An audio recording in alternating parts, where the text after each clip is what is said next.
Bismillahirrahmanirrahim. Assalamualaikum warahmatullahi wabarakatuh. Alhamdulillah, salatan wassalaman ala rasulillah wa ala alihi wa sahbihi wa mawala. Alhamdulillah, di Ramadan pagi yang cerah ini kita berjumpa kembali dalam kajian rutin yang hari ini kita angkat temanya adalah tentang murajaah itu menyenangkan. Sebelum kita menyampaikan beberapa hal tentang murajaah, ada baiknya sedikit sekilas kita melihat apa itu murajaah. Murajaah dimasukkan di sini adalah mengulang atau mengkaji kembali, khususnya bagi mereka yang sedang atau telah menghafal Al-Quran. Kemudian tentunya juga murajaah ini punya tujuan, punya target, waktu dan tempat. Maka pada kesempatan yang sangat mulia ini kita akan berbincang-bincang seputar murajaah itu. Sekali lagi, kenapa judul ini kita angkat? Karena ini menjadi sebuah problem bagi mereka yang kita sampaikan tadi, yang sedang, yang tengah, atau yang sudah selesai menghafal Al-Quran. Baik itu usia anak-anak yang terkadang mereka belum bisa membaca Al-Quran, atau mereka yang usianya setingkat SD, SMP, SMA, atau bahkan para lansia. Jadi semua orang itu bisa saja akan menghadapi persoalan-persoalan dalam menghafal Al-Quran. Maka salah satu persoalannya adalah sulit untuk membaca kembali yang sudah dihafal, sulit untuk mengulang kembali yang sudah dihafal. Dan bahkan kalau kita melihat lembaga tahfiz Quran itu sudah cukup banyak. Lembaga Ma'hadul Quran, lembaga tahfiz Al-Quran itu sudah cukup banyak. Tapi lembaga yang khusus untuk memurajaah yang sudah menghafal Al-Quran, nah ini masih sedikit. Ini masih sedikit sekali. Kalaupun ada bisa dihitung beberapa tempat, mungkin di Banda Aceh atau di luar Banda Aceh. Tapi bahkan kalau untuk Lusmai belum ada.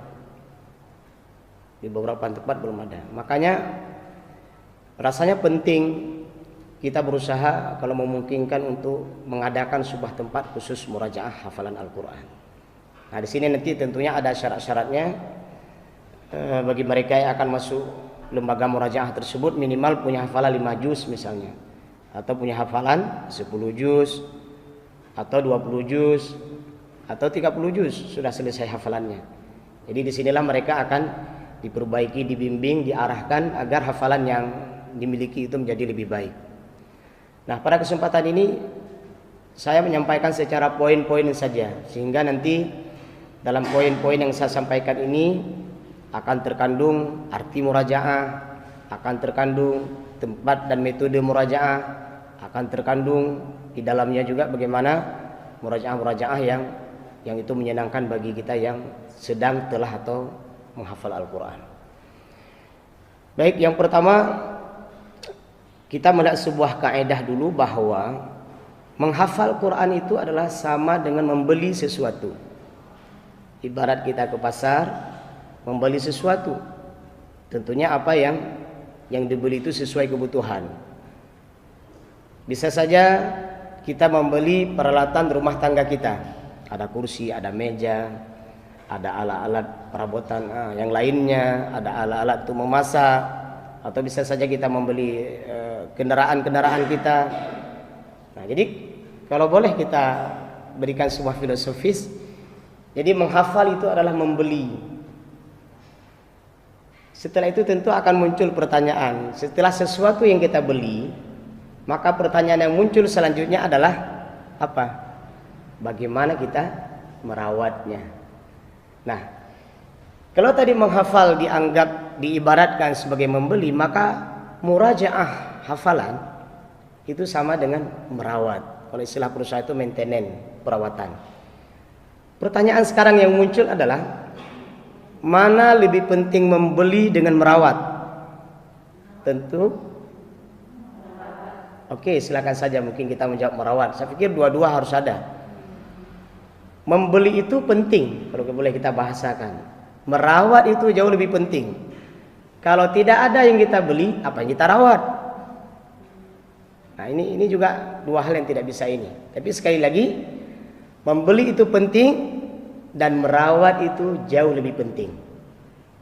Bayangkan kita punya barang, kita punya perabotan, kita punya segala-galanya, kita beli dengan harga yang sangat mahal, katakanlah motor misalnya, atau mobil, atau peralatan apa saja, kita letakkan begitu saja, ya, terkena sinar matahari, oleh hujan, kemudian diganggu oleh sesuatu yang mengganggunya sehingga rusak. Tapi kalau kita rawat, maka dia akan langgeng insya Allah dengan izin Allah tentunya. Nah, beginilah sebuah gambaran orang yang hanya semangat menghafal, maka tidak semangat dalam murajaahnya, sama dengan orang yang rajin dan semangat membeli tapi tidak rajin dan semangat dalam merawatnya. Nah, itu sebagai filosofis gambaran awal dari murajaah menghafal Al-Quran itu. Ada sebuah kaidah yang juga diungkapkan bahwa jangan pernah berharap kekalnya hafalan kalau tidak mau murajaah. Jangan pernah berharap untuk bertambah hafalan kalau tidak mau menghafal. Nah, ini dua hal yang tentunya juga sangat penting. Semangat menghafal itu penting, tapi semangat mengulang jauh lebih penting. Bukankah dalam sebuah hadis Rasulullah sallallahu alaihi wasallam pernah bersabda, "Ta'ahadu hadzal Qur'an fa innahu ashadda tafallutan minal ibli fi uquliha." Peganglah erat-erat itu Al-Qur'an. Nah, di sini maksudnya Al-Quran yang sudah kita miliki, Al-Quran yang sudah kita hafal, maka rawatlah dia, peganglah erat-erat dia. Jangan biarkan. Fa innahu ashadda tafallutan minal ibli fi uquliha. Sesungguhnya Al-Quran itu mudah sekali lepas daripada unta yang diikat. Nah, ini peringatan Rasulullah.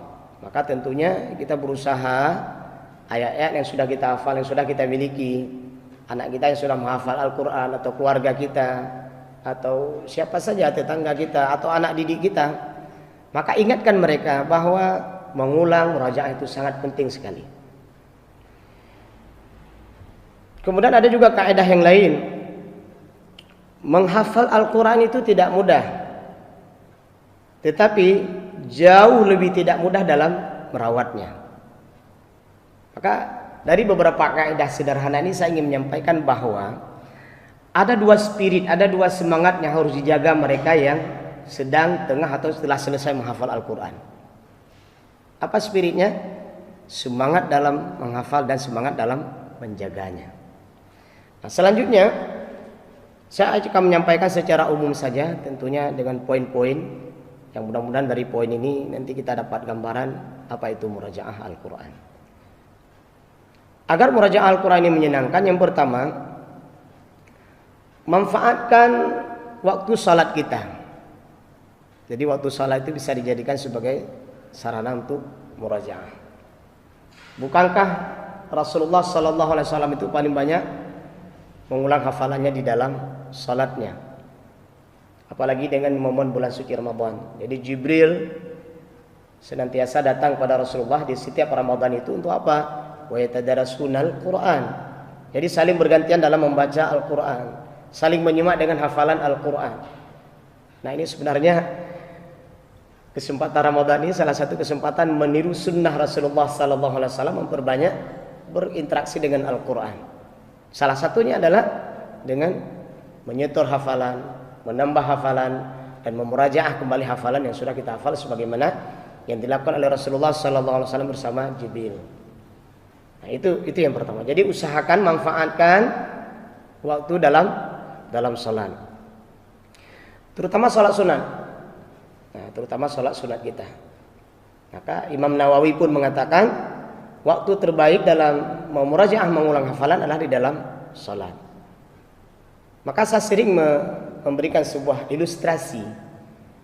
Kalau misalnya setiap malam kita salat qiyamul lail, kemudian kita memurajaah hafalan kita, katakanlah kita hafal An-Naba juz 30 misalnya. Jadi setiap satu rakaat satu surat saja. Maka 2 rakaat itu sudah 2 surat. Itu kalau surat-surat pendek.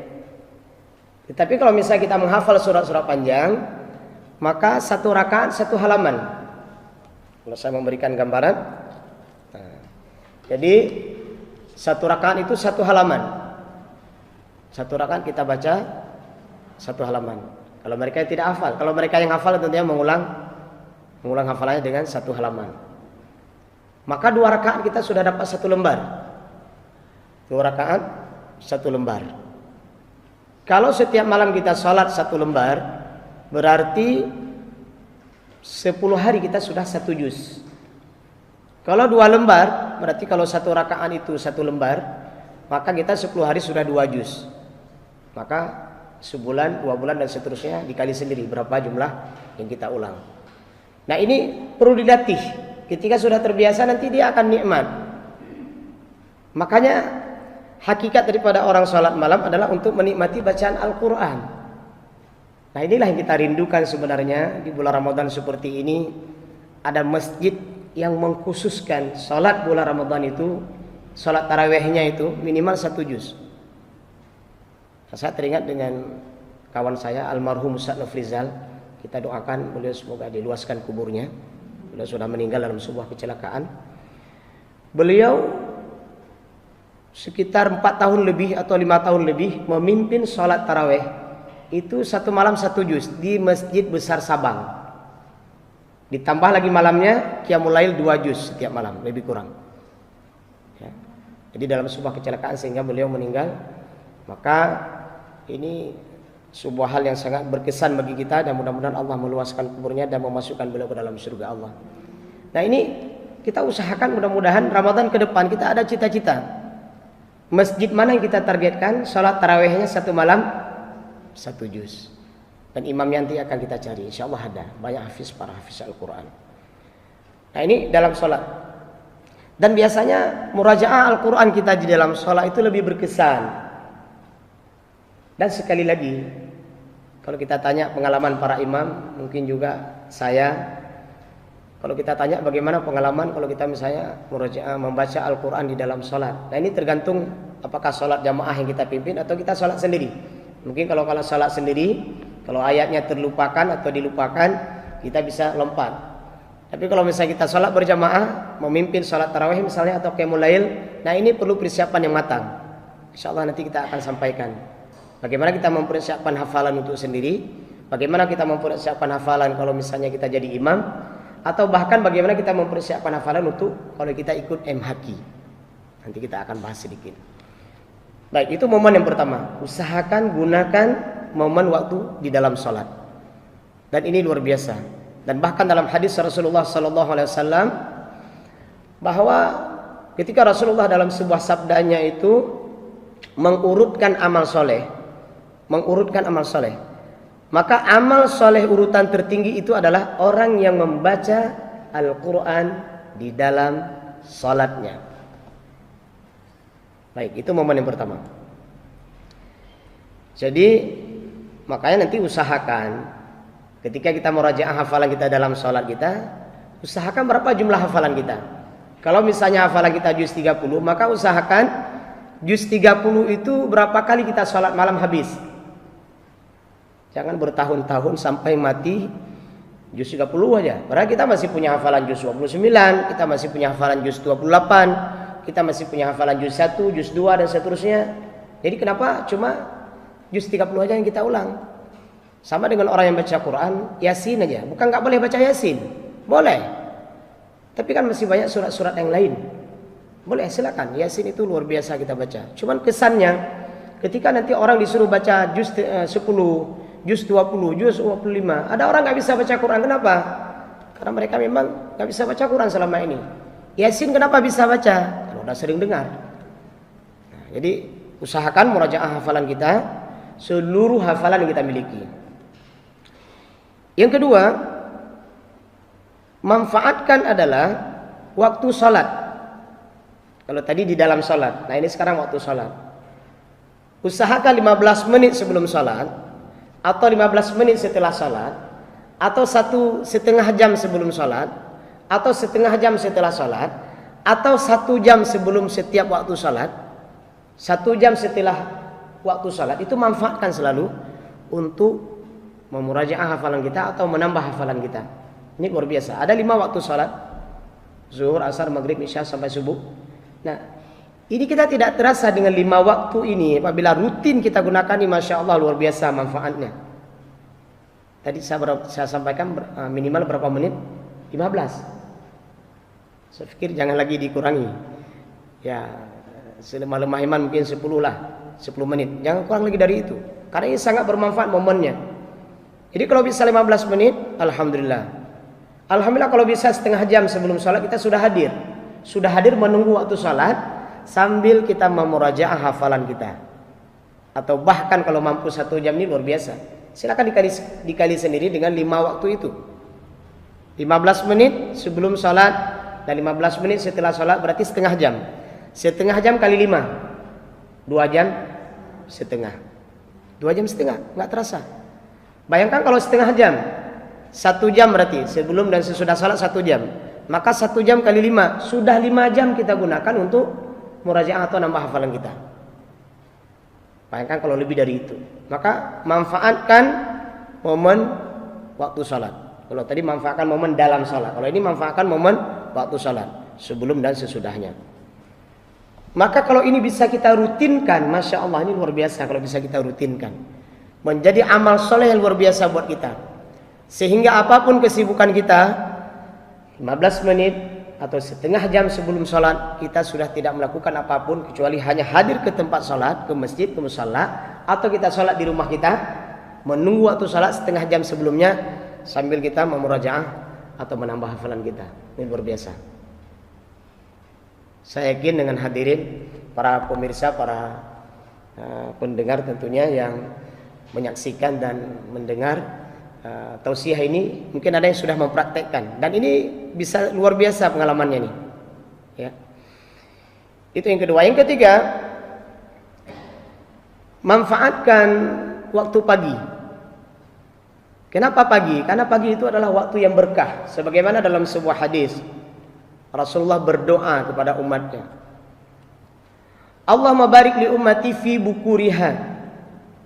Ya Allah, berkahi umatku di waktu pagi.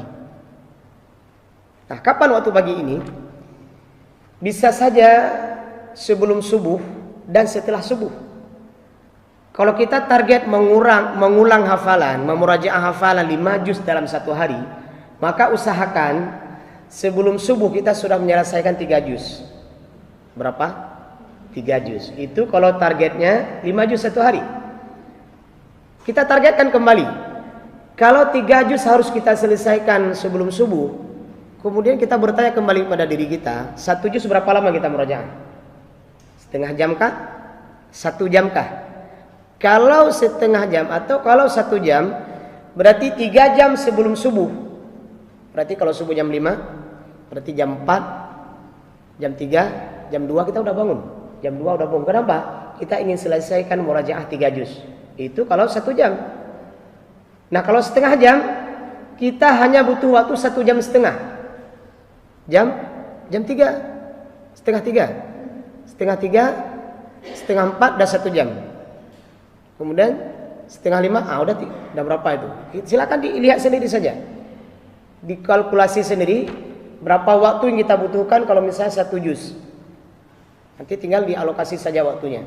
Nah, ini usahakan seperti itu. Nah, setelah subuh selesaikan 2 juz lagi yang belum selesai tadi. Berarti kita di hari itu setelah subuh sudah selesai murajaah berapa? 5 juz. Saya pikir tidak berat. Beratnya di mana? Belum memulai. Setelah kita mulai, maka ternyata luar biasa. Karena Rasulullah SAW mendoakan umatnya yang bangun, yang menggunakan, memanfaatkan waktu subuh. Maka kalau ditanya waktunya kapan? Orang yang terbaik dalam menambah atau memurajaah hafalan, ya subuh. Sebelum dan setelah subuh. Pertanyaan mungkin yang muncul dalam diri kita, bagaimana mereka yang kadang-kadang sebelum subuh sudah berangkat kerja? Nah, ini muncul persoalan lain. Saya sering menyampaikan bahwa menghafal dan murajaah bagi orang yang sibuk itu tanpa pernah memandang waktu. Jadi waktunya kapan? Kapan dan di mana dia ada kosong waktu, maka tambah dan murajaahlah. Walaupun 5 menit. Di tempat kerja kita ada waktu kosong 5 menit, buka mushaf, murajaah atau menambah hafalan. Mahasiswa, para siswa, para pekerja, bukankah dari sela-sela waktu kerja itu ada waktu kosong yang terkadang sering dimanfaatkan kepada sesuatu yang kurang bermanfaat, untuk main game misalnya, untuk ngobrol. Itu apalagi kalau ngobrol itu gak cukup 5 menit. Coba nanti ibu-ibu, para pendengar, para pemirsa, ketika nanti ngobrol disepakatin dulu, ini kita ngobrol jangan lebih 5 menit. Nggak ada yang mau. Kenapa? Nggak nikmat 5 menit. Maka kalau ditanyakan kepada kita, bagaimana agar kita bisa merasakan nikmatnya murajaah, maka sama seperti nikmatnya ngobrol tadi. Kalau murajaah cuma 1 menit, nggak dapat nikmatnya. Maka saya sering memberikan sebuah ilustrasi kepada ibu-ibu, para pendengar, bapak-bapak, jamaah yang dirahmati Allah Subhanahu wa taala. Pernahkah kita membayangkan bisa mengulang hafalan Al-Qur'an 1 juz dengan tartil tanpa lihat mushaf? Saya berikan sedikit contoh saja, walaupun nggak sampai setengah juz. Contoh saja. Misalnya kita ngulang juz 6 misalnya, ya. Dengan murajaah tanpa lihat mushaf. 1 juz. Tapi ini saya praktekkan barang beberapa ayat saja.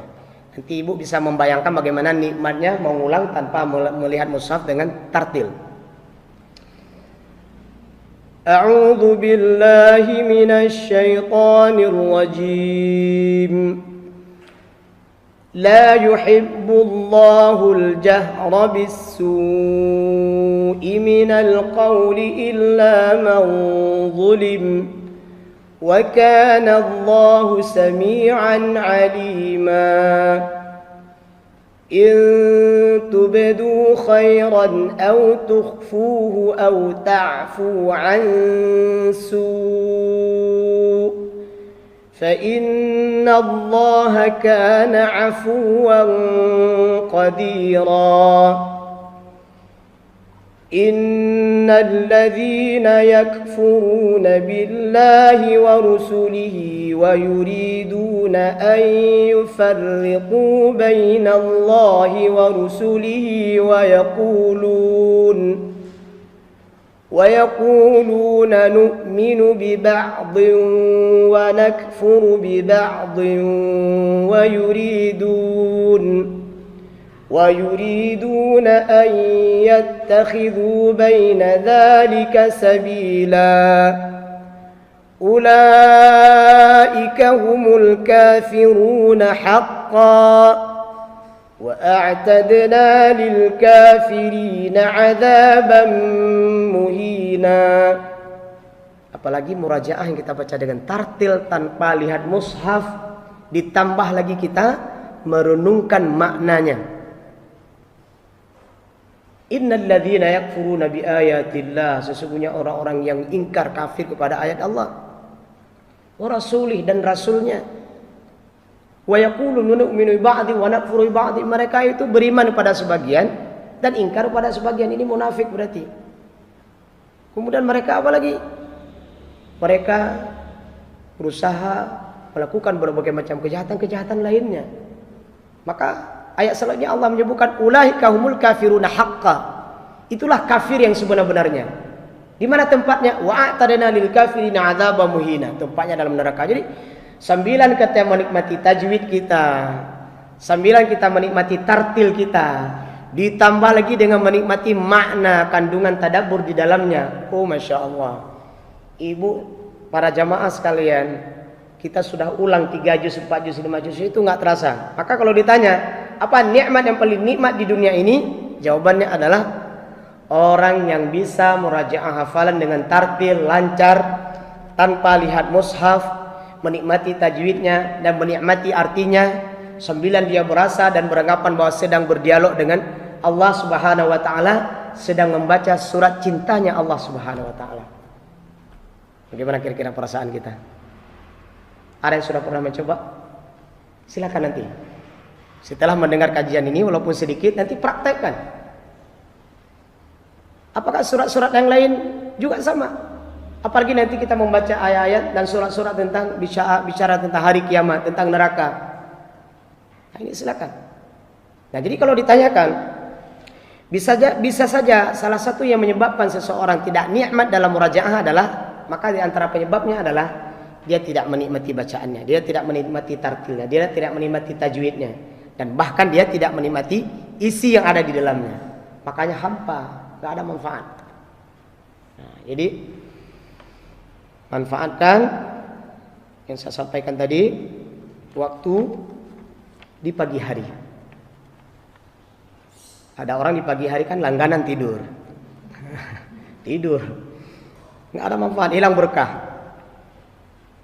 Kalah kita sama ayam. Ayam sebelum subuh udah keluar jadi makanan. Burung sebelum subuh udah keluar. Yang keempat, manfaatkan waktu-waktu kita bahagia. Senang, dapat hadiah, dapat rezeki kaget.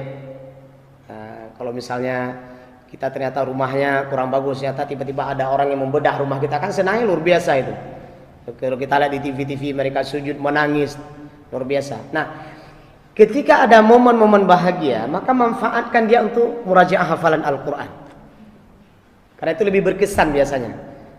Makanya di sini juga hindari dalam kita menyuruh diri kita atau anak didik kita murajaah yang menyebabkan dia sebel. Alah. Jadi ini harus diperbaiki dulu. Kalau ada orang yang ketika murajaah hafalan perasaannya tidak enak, kurang nyaman, sebel, apalagi naudzubillah tidak suka dengan Quran, berarti ini perbaiki dulu. Tazkiyatun nafs dulu sampai dia merasa senang dengan hafalan yang dia ulang. Kenapa? Mengulang memurajaah hafalan dalam waktu yang menyenangkan itu akan lebih berkesan. Saat rekreasi, lihat pemandangan yang indah, laut yang indah. Tapi sedikit sekali orang rekreasi tujuannya sampai menikmati pemandangan untuk makan minum aja kan. Coba kalau ditambah lagi dengan murajaah, oh luar biasa. Nah, tapi biar dan jurang, ulang hafalan kahir dan kurung kemudian hati-hati. Ini dilihat dulu kondisi tempatnya. Ya, tapi itu akan enak sekali. Bisa kita ke Takengon di pinggir-pinggir laut tawar itu kan enak sekali. Tapi ternyata orang dalam momen-momen yang menyenangkan itu bukan digunakan untuk murajaah, justru melakukan berbagai macam maksiat. Nah ini kesenangan dan kebahagiaan itu tidak ada manfaatnya. Saya akan nanti dibuat program murajaah kemana gitu, bawa mic, bawa apa gitu, murajaah hafalan atau murajaah mandiri. Nah ini luar biasa. Jadi manfaatkan waktu-waktu momen bahagia. Maka tidak sedikit ada orang yang ketika ditanya sama calon darah barunya itu, utama calon lintu baru dengan darah baru ini, "Dek, kira-kira mahar apa yang kuberikan padamu?" Kira-kira jawabannya apa, Bu?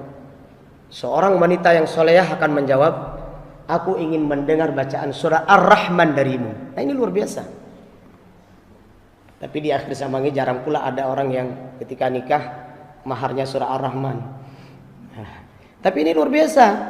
Berarti ini sesuai dengan kondisi kita sampaikan tadi. Berarti dia mau murajaah hafalannya saat momen-momen dia bahagia dan senang. Tapi ini hati-hati, jangan pula nanti kan saat di WC kan senang dan bahagia kita. Boleh nggak murajaah hafalan? Oh nggak boleh. Tempat-tempat yang kotor, tempat najis nggak boleh murajaah hafalan di sana. Ini juga harus kita luruskan, jangan salah paham nanti. Yang kelima, usahakan kita dalam murajaah ini mampu memahami dan mentadabbur ayat sebagaimana saya sampaikan tadi. Nah ini luar biasa. Maka kalau Rasulullah dan para sahabat dulu, kenapa mereka itu akhlaknya bisa tercermin dari Al-Quran? Karena mereka ketika murajaah hafalan dan mengulang hafalan mereka mentadabburnya dan berusaha untuk mengamalkannya. Yang keenam, usahakan bisa menyelesaikan problem yang kita hadapi dalam persoalan menghafal ini. Saya ingin menyampaikan beberapa model problem. Ada model orang itu semangat menghafal tapi malas mengulang. Nah ini problem. Kalau kita tanya, kenapa semangat kali menghafal? Enak menghafal itu. Menghafal itu enak kali, kita bisa nambah hafalan. Mengulang kenapa malas? Berat. Berat ketika mengulang. Nah saya ingin sampaikan ada beberapa tipe model hafalan yang sudah dihafal, nanti ketika murajaahnya berat. Saya nggak tahu yang hadir di sini atau para pendengar atau para pemirsa tipe yang mana ini. Katakanlah saya sudah hafal juz 1. Hafal juz berapa? Juz 1. Tetapi ketika saya mengulang kembali, itu beratnya minta ampun. Jangan fikirkan beratnya, langsung buka mushaf Al-Quran dan lihat bagaimana bentuk beratnya. Model berat yang pertama, dia ketika murajaah hafalan yang sudah dihafal tersebut, itu harus menghafal kembali per ayat. Nah ini berat. Saya nggak tahu kalau di antara para pendengar, para pemirsa atau para yang berhadir di sini merasakan pengalaman itu. Jadi kita udah hafal, tapi waktu kita murajaah ternyata harus kita lancarkan per ayat. Maka kalaulah harus kita lancarkan per ayat, berarti kalau satu halaman ini ada 5 atau 6 ayat, berarti kita coba lihat dari setiap ayat yang kita murajaah tersebut kembali. Ini namanya sama dengan murajaah dalam kurung menghafal kembali, karena per ayat. Saya ulang kalimatnya, murajaah dalam kurung sama dengan menghafal kembali. Tapi ini harus dilakukan. Kenapa? Karena memang kondisi hafalannya seperti ini. Berarti dia harus melancarkan per ayat. Pertanyaan lagi, per ayatnya berapa kali dia baca? Nah ini saya ingin memberikan sebuah kaidah atau sebuah pemahaman. Jangan pernah kita punya pemahaman ayat memahami kita, tapi jadilah kita pribadi yang memahami ayat. Ada ayat yang terkadang hanya sekali baca udah lancar, udah satu kali. Tapi terkadang sebuah ayat nggak bisa satu kali lancar. Contoh, Hurrimat alaikum ummahatukum wa banatukum wa akhawatukum wa ammatukum wa khalatukum wa banatul akhi wa banatul ukht wa ummahatukum allati arda'nakum wa akhawatukum minar radha'ah wa ummahatu nisaikum wa rabaibukum allati fi hujurikum وربائبكم اللاتي في حجوركم من نسائكم اللاتي دخلتم بهن فإن لم تكونوا دخلتم بهن فلا جناح عليكم. Kira-kira itu ayat berbicara tentang apa? Orang-orang yang haram dinikahi, mamamu, anakmu, dan seterusnya. Nikah agak sedikit, bukan rumit sebenarnya, tapi agak sedikit butuh perhatian. Kalau enggak ketukar-tukar kan. Bila perlu kita hitung. Ummahatikum, wa banatikum, wa akhawatikum, dah 3. Wa ammatukum, itu akhir juz 4 itu. Wa khalatukum, wa banatul akhi, wa banatul ukhti, udah berapa? Udah 7. Terus bila perlu kita hitung dan kita urut. Berarti pertama ummahatukum, yang kedua abnaukum, yang ketiga wa ikhwanukum. Kita urut, kita hafal bila perlu. Untuk apa? Karena ayat ini butuh nalar dan butuh curah perhatian yang kuat dan butuh membanding-bandingkan baru bisa dapat. Tapi kalau sekedar baca bolak-balik ini, nggak dapat. Ya. Apalagi nanti ayat tentang tolak misalnya. Nah, kemudian ini ayat tentang haram. Nanti ada ayat tentang hak waris. Walakum nisfu ma taraka azwajukum illam yakul lahunna walad. Fa in kana lahunna waladun falakum ar-rubu'u mimma tarakna min ba'di wasiyatin yusina biha aw dayn. Walahunna ar-rubu'u mimma taraktum illam yakul lakum walad. فإن كان لكم ولد فلهن الثمن مما تركتم من بعد وصية توصون بها أو دين وإن كان رجل يورث كلالة أو امرأة وله أخ أو أخت فلكل واحد منهما السدس فإن كانوا أكثر من ذلك فهم شركاء في الثلث min ba'di wasiyatin yusa biha aw dainin ghayra mudar wasiyatan min Allah wallahu alimun halim. Pembagian berapa jatah ini, berapa jatah ini, jatah ini. Ini kan saya ketika mempersiapkan ayat ini itu sampai waktunya cukup lama. Sehari, 2 hari, 3 hari, sampai saya bisa membayangkan yang pertama kalimatnya apa, yang kedua kalimatnya apa, yang pertama ucapannya apa. Nah, saya ingin sampaikan ada nanti murajaah ketika kita ulang kembali itu sama dengan seperti menghafal kembali. Maka lakukan itu, jangan tinggalkan. Itu tipe yang pertama. Berarti itu berat kan? Maka tadi saya bilang murajaah dalam kurung sama dengan menghafal kembali. Kenapa ini bisa terjadi? Karena sudah terlalu lama nggak pernah jumpa. Kita punya kawan atau kita punya keluarga 10 tahun nggak jumpa, apa yang terjadi? Bisa jadi dia tambah gemuk, bisa jadi dia tambah kurus, atau ada terjadi perubahan-perubahan wajahnya dan seterusnya. Kita nggak akan bisa kenapa? Lama kali tidak jumpa. Maka ketika seorang syekh ditanyakan bagaimana cara menjaga hafalan, maka syekh itu menjawab, jadikan hafalan Anda seperti surah Al-Fatihah. Al-Fatihah selalu kita baca kan? Dalam salat, luar salat, selalu kita baca. Nah, saya ingin sampaikan begitulah hafalan kita. Maka kalau ditanya berapa perbandingan antara menghafal dengan murajaah? Perbandingannya adalah 2:8. Kalau menghafal di pagi hari, maka murajaahnya di duha hari, di siang hari, di sore hari, dan malam hari. Dan murajaah kembali sebelum menghafal kembali. 6 kali ya. 20:80. 20 menghafal, 80% mengulang. Saya teringat dengan seorang anak Nigeria. Dia pengembala kambing. Dia bawa kambingnya agak jauh sedikit ke sana, ke ladang. Dia setiap hari menghafal 10 ayat. Tapi dalam perjalanan dia bawa kambing-kambingnya ini, dia terus mengulang-ulang 10 ayat itu sampai dia ke ladang tempat dia gembala kambing. Sampai dia pulang kembali. Apa enggak lancar itu? Maka di Jawa banyak para penghafal Al-Quran itu punya metode begini. Kalau sudah tamat menghafal Al-Quran, dia target harus bisa mengulang 200 kali. Kita kalah ini. Bahkan di sana ada namanya turun gunung. Nah, ini sedikit seperti bahasa pendekar. Kalau dia selesai menyelesaikan hafalan 30 juz, maka dia akan mencari ma'had Quran. Enggak pulang ke rumah dulu.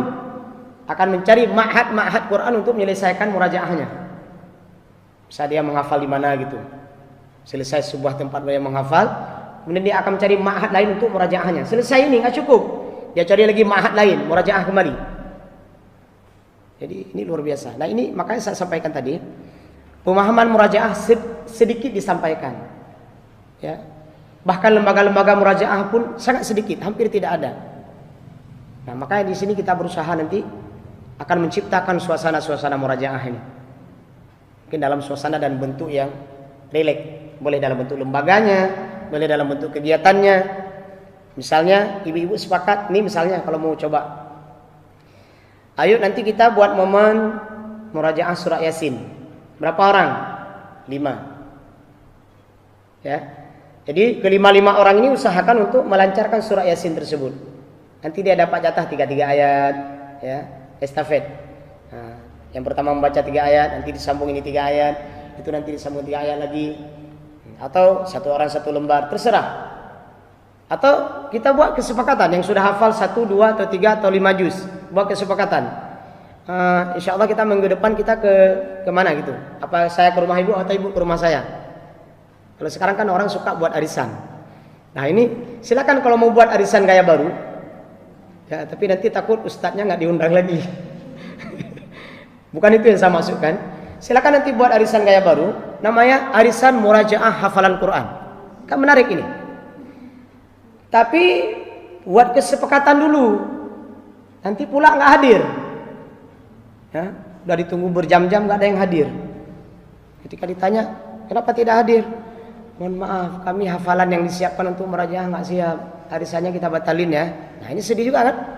Jadi maksud saya buat kesepakatan. Kesepakatan yang dimaksudkan di sini adalah misalnya kalau masing-masing kita punya hafalan 1 juz, maka buat kesepakatan kira-kira Kalau nanti kita buat acara arisan keberapa, hafalan kita 1 juz ini kita ulang bersama.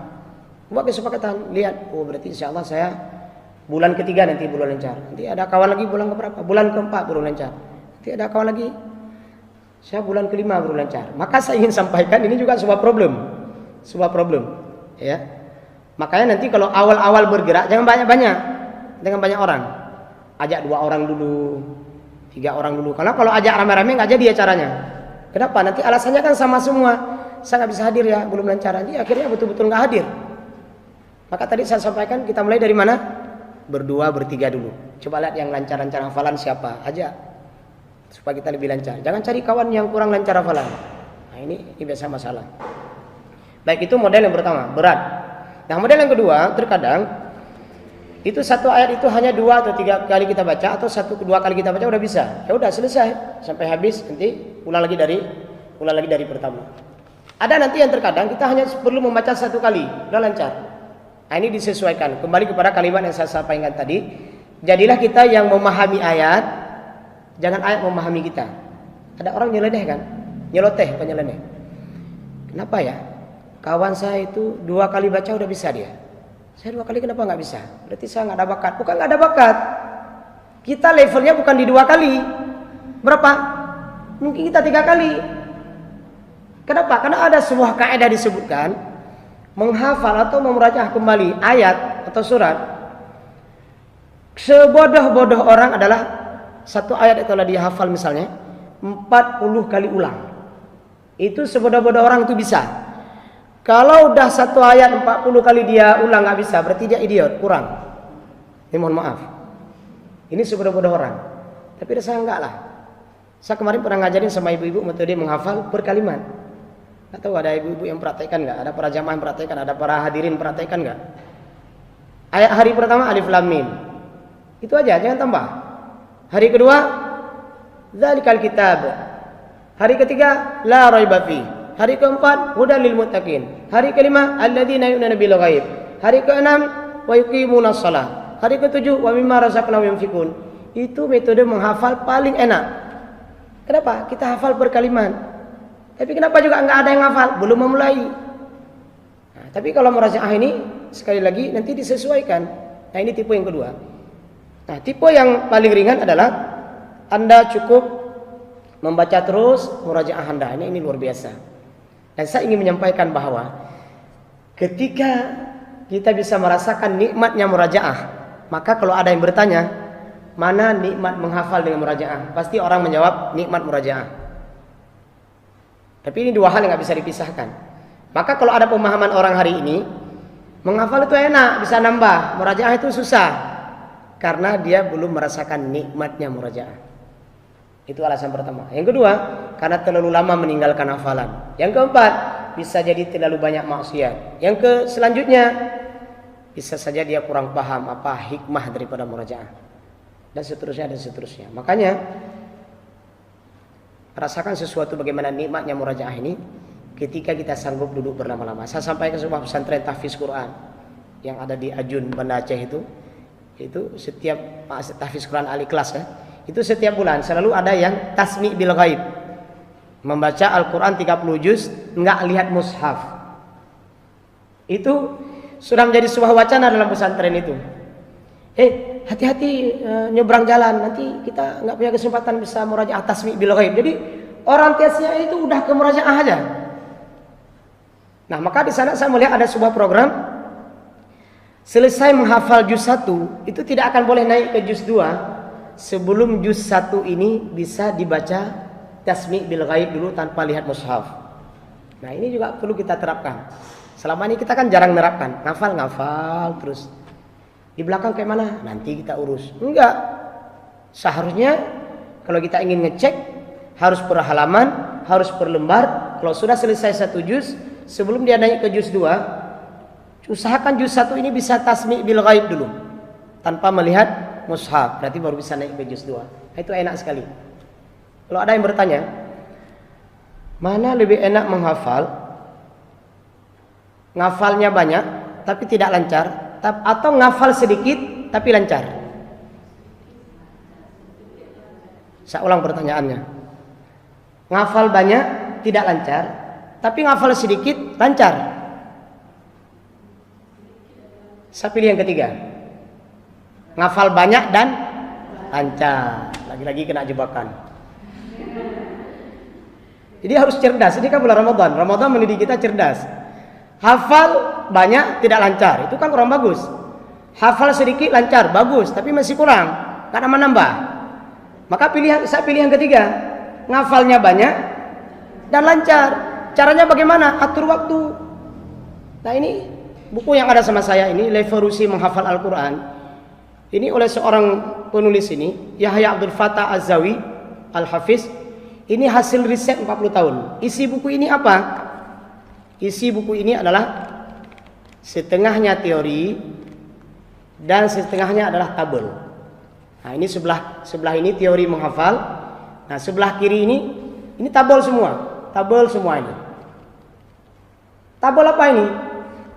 Tabel tabel hafalan dan tabel murajaah. Misalnya, kalau satu hari kita hafal 5 ayat, maka 5 ayat itu usahakan habis kita ulang hari ini. Kalau hari kedua kita sudah hafal 10 ayat, maka di situ juga ada murajaah dimulai dari ayat 1 sampai 5. Nah, hari ketiga kita menghafal ayat 11 sampai 15, maka hari itu kita murajaah dari 1 sampai 10. Nah, ini dibuat tabelnya. Nah, setengahnya teori, setengahnya menghafal. Nah, ini riset 40 tahun. Di sini waktu yang paling sederhana dalam menghafal itu adalah tidak lewat 3 tahun. Jadi kalau para jamaah, para pendengar, para pemirsa ingin menghafal Quran, jangan lebih dari masa 3 tahun. Jangan lebih dari itu. Ini waktu yang paling standar. Kalau waktu cepat banyak. Ada yang 40 hari, ada yang 30 hari. Nah, tetapi rata-rata itu 3 tahun. Ya. Baik, nah ini metode nanti waktu kita memurojaah kembali. Jangan pernah kita menjadi orang yang ingin dipahami ayat, tapi jadikan orang yang memahami ayat. Ini ayat ini berapa kali saya baca? Baca sesuai keinginan ayat. Nah. Selanjutnya, juga kita harus memahami keperluan murajaah. Nah ini mungkin terakhir, karena nanti kita ada sesi dialog atau apa. Keperluan murajaah ini itu apa? Yang pertama, menjaga perintah Allah dan perintah Rasul. Allah dan Rasul suka kepada orang yang murajaah. Yang kedua, usahakan ketika murajaah ini bisa melibatkan semua potensi kita. Tadi saya sudah sampaikan, mata kita melihat letaknya di mana, ya. Kalimatnya apa setelah ini, kalimatnya apa setelah ini. Kadang-kadang ada ayat yang mirip, maka saya sengaja bawa ini. Ini sebuah buku tentang cahaya mutasyabihat. Nah ini dikarang oleh Ustadz Mahfuz Al-Hafiz, sekarang di Jakarta beliau, alumni Husnul Ulum, kemudian ke Banda Aceh, kemudian melanjutkan di Jakarta. Nah, jadi beliau menulis sebuah buku tentang cahaya mutasyabihat. Di internet juga bisa kita download ayat-ayat yang mirip. Nah ini juga perlu usaha. Dalam juz 1 itu ada berapa ya bani? Harus kita hafal. Nah ini diurut di sini sesuai dengan juznya. Ya. Ada berapa wattaku? Atau lebih mudah juz amma aja. Ya. Ada berapa wafakihatan? Ada berapa wal-laili? Ada berapa wan najmi? Ada berapa innal ladzi? Ada berapa ulaika? Syarrul bariyah, khairul bariyah. Nanti ketukar-tukar kan? Lagi enak baca surah ini tiba-tiba udah lompat ke sana. Ini kenapa? Karena enggak menghafal ayat-ayat yang mirip. Ada orang lagi baca juz 1. Ya ayyuhan nasu u'budu rabbakumul ladzi khalaqakum min nafsin wahidah. Juz 1 lompat kepada surah An-Nisa. Di mana lompatnya? Di min nafsin wahidah. Nah, juga banyak ayat yang lain. Ada yang syarrul bariyah, ada khairul bariyah. Banyak sekali. Nah ini kalau kita punya buku boleh, sehingga diajarkan pada kita ayat-ayat yang mirip. Baik, saya pikir itu selain pandang tentang murajaah hafalan kita. Mungkin ada hal-hal yang perlu kita diskusi atau kita tanyakan. Semoga dengan sebuah harapan murajaah itu menyenangkan, bukan sesuatu yang menyulitkan kita. Dan sebelumnya sambil kita tunggu, saya juga ingin menambahkan dengan gaya murajaah kita. Saya sambil nunggu beberapa ini mungkin pertanyaan. Nah, ini ada juga orang yang bingung tentang gaya murajaah. Apakah saya harus baca lambat, baca sedang, atau baca cepat? Nah, ini sekali lagi disesuaikan. Saya ulang ya, baca cepat, baca sedang, atau baca lambat. Nah, ini disesuaikan dengan kondisi diri kita. Ya.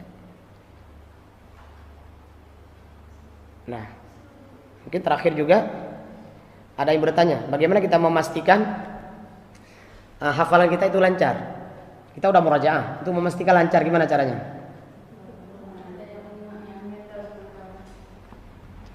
Ibu ingin memastikan surah An-Naba lancar misalnya.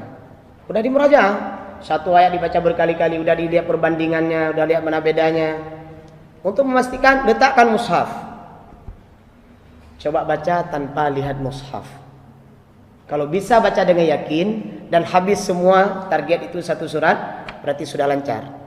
Tetapi ketika kita membaca masih ada yang ragu, jangan lewatin dulu, lihat di mana yang ragunya. Oh, di sini. Jangan lihat aja, dipelototin. Ini saya kenapa tadi habis ini kenapa nggak bisa nyambung ini? Oh, berarti kalau berhenti ini sambung ini. Coba lihat surah Ajin. Ada berapa wa anna? Surah Ajin. Itu kalau nggak dihafal wa annanya, itu ketukar-tukar semua itu.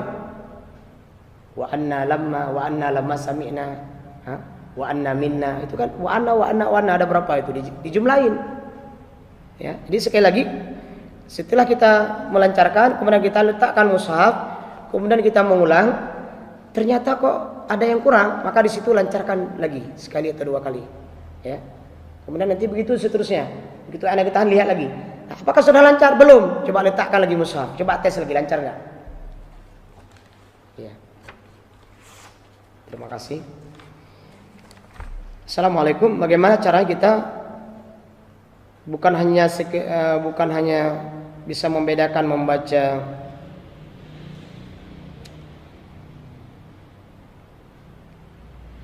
bukan hanya kita yang bisa murajaah atau membaca Al-Quran, tapi juga bisa mengajak anak-anak kita. Nah, ini udah luar biasa.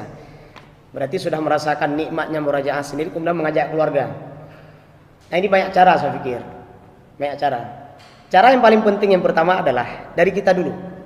Kalau kita ingin mengajak keluarga kita murajaah, maka biasakan dan pastikan waktu kapan dan jam berapa setiap saat itu di rumah kita duduk di situ. Apakah sebelum dan setelah? Nah, nanti kan anak-anak keluarga kita lihat. Oh, abi saya, umi saya sering duduk di situ murajaahnya. Dia lagi main-main, main apa. Tapi kan dengar. Nanti sesekali kalau udah sampai di depan kita perlu aja murajaah terus, kan dengar juga. Itu tahapan-tahapan awal. Terus nanti kita sesekali kita kasih Quran sama dia, walaupun dia nggak bisa baca atau apa, tolong simak hafalan Nabi sebentar, tolong simak hafalan Umi sebentar. Nanti akan terbalik. Adikku juga kepinginlah disimak. Nah, ini hanya metode saja nanti. Tapi kalau keluarganya udah soleh dan solehah, udah luar biasa ini. Saya pikir kalau bisa misalnya dalam satu keluarga murajaah sama-sama adik, kakak, abang, nenek, kakek, buyut, semua duduk mau murajaah hafalan. Oh, ini keluarga bahagia di dunia dan insyaallah bahagia di akhirat. Ya. Jadi itu mulailah dari diri kita dulu. Dalam menghafal saya agak kesulitan dalam hal tajwidnya dan murajaah makhraj hurufnya. Bagaimana caranya bisa menghafal sekaligus memperhatikan ketepatan tajwid? Ini banyak metode. Kalau gara-gara Anda tidak bisa membaca Al-Quran kemudian mengurungkan niat untuk menghafal, nah ini sebuah problem juga. Caranya bagaimana? Bisa Anda mengambil jalan sederhana. Misalnya, kita ingin surat An-Nas bisa kita baca dengan benar dan hafal dengan benar. Caranya bagaimana? Kita minta diperdengarkan bacaan oleh guru yang bagus bacaan kepada kita. Kita dengar. Misalnya setiap ayatnya kita ulang berkali-kali sampai bagus bacaan kita. Kita ulang berkali-kali sampai bagus. Nah, kalau sudah bagus, boleh hafal terus. Ngapain nunggu lama-lama? Catatannya apa tadi? Bagus. Contoh bacaan salah apa? Qul a'udzu birabbin nas, malikin nas, ilahin nas. Itu salahnya di mana? Terakhirnya itu enggak ada matnya. Maka minta diperdengarkan, atau kalau misalnya kita bisa putar di kaset atau di MP3, kita dengarkan. Kita mau hafal apa gitu, dengarkan baik-baik. Udah kita dengarkan ulang-ulang berulang kali sampai bagus dan mirip dengan bacaan itu, udah hafalkan. Nah, itu metode yang paling sederhana. Kenapa? Kalau Anda nunggu bisa tajwid, itu kan lama waktunya. 2 tahun belum tentu bagus bacaan kita. Kapan ngafal? Tiba-tiba meninggal. Jadi ambil metode yang paling sederhana, sambil kita menghafal, perbagus tajwid kita. Tapi ingat, menghafal itu adalah merekam. Maka sebelum merekam, baguskan bacaan sehingga nanti rekaman kita bagus. Ya, ini metode yang paling sederhana. Jangan nunggu sampai bagus bacaan baru menghafal. Tetapi dalam ma'hadul Quran tahfiz, ya, itu kalau ada peserta yang ingin tahfiz, kemudian belum bagus bacaan, ini nggak dibolehkan. Dia tahsin dulu sebulan, 2 bulan, 3 bulan, 4 bulan. Karena ini lembaganya khusus. Tapi kalau kita ini kan nggak masuk lembaga. Nah, caranya gitu. Boleh baguskan dulu ayat yang akan dihafal atau surat yang akan dihafal. Sudah bagus kita tanyakan, bagus nggak bacaan saya? Bagus, ya udah hafal terus. Kemudian, kenapa kalau kita mengaji membaca Al-Quran sering mengantuk? Tapi kalau baca WA atau HP tidak mengantuk. Ini problem semua orang. Apakah dia ustadz, tengku, kiai, ya, Pak Bupati, tukang pedati, Pak Camat, tukang tomat. Ini problem semua orang. Maka saya pikir perlu buku-buku motivasi di rumah kita, ya. Bisa seperti ini, revolusi menghafal Quran atau kiat menghafal Quran, karangan Ustaz Abdul Aziz Abdul Rauf. Jadi kalau nggak ada cara aja di internet, download semua. Ya, kiat menghafal, fadilah menghafal, itu harus ada. Untuk apa? Untuk memberikan semangat pada kita. Kalau kita baca itu langsung tersentuh. Apalagi yang menulisnya ini hafiz. Beda orang yang menulis tentang kiat menghafal Quran bukan hafiz, beda. Saya udah baca bukunya. Dia nggak hafal Quran tapi menulis. Itu rasanya beda. Tapi kalau dia hafiz Quran, menulis, itu nikmat kali bacaannya. Sama dengan orang menulis tentang jihad. Nggak pernah terjun ke jihad, nulis. Semangat jihadnya kurang. Tapi Dr. Abdullah Azam yang berjihad di lapangan, kemudian membuat kumpulan buku tentang jihad. Ketika kita baca, hidup bukunya. Nah, ini harus ada. Yang kedua, usahakan kita punya teman-teman yang semangat dalam menghafal. Jangan pernah berteman dengan orang yang memberikan kalimat-kalimat membuat kita down. Jangan. Kemudian cari lembaga-lembaga menghafal. Kemudian minta ditelepon orang-orang yang semangat dalam menghafal. Kemudian pahami fadilah daripada menghafal dan mengulang. InsyaAllah itu. Nah, kalau ngantuk gimana? Ada cara. Kalau ngantuk jangan tidur. Misalnya kita duduk di sini ngantuk, menghafal atau murajaah. Amma yatasaalun 'anin naba'il 'adzim. Nah, sini aja tidur, jangan kemana-mana, sini aja tidurnya. Terkejut, bangun lagi, hafal lagi. Nah, jadi ngantuk juga bisa dikelola. Jangan dilawan ngantuk. Ngantuk itu nikmat. Ada orang nggak bisa ngantuk, minum obat untuk bisa ngantuk. Kita udah ngantuk, ngapain nggak manfaatkan ngantuknya? Manfaatkan, tapi jangan kemana-mana, tetap di sini atau rebahkan sebentar di mana gitu. Dengan tetap punya niat, saya akan mengaji lagi. Ya. Maka kalau ditanya ngantuk itu ada beberapa tempat. Kalau bapak-bapak itu lagi khutbah Jumat, itu ngantuk yang paling enak. Ya. Nah, ini mungkin kita lagi ngaji juga begitu, ngantuk. Udah nikmati aja, tapi jangan berlama-lama, nanti ngaji lagi. Nah, itu ngantuk yang paling enak. Coba lihat itu ma'had Quran. Ya, kita lihat di ma'had tahfiz Quran Utsman bin Affan punya Ustaz Azhar, Ustaz Zakaria, program-program menghafal Quran siang dan malam. Itu kan anak-anak ngantuk bersama Qurannya. Ada yang ngantuk di sudutnya, ada yang ngantuk. Tapi ya, begitu terbangun hafal lagi.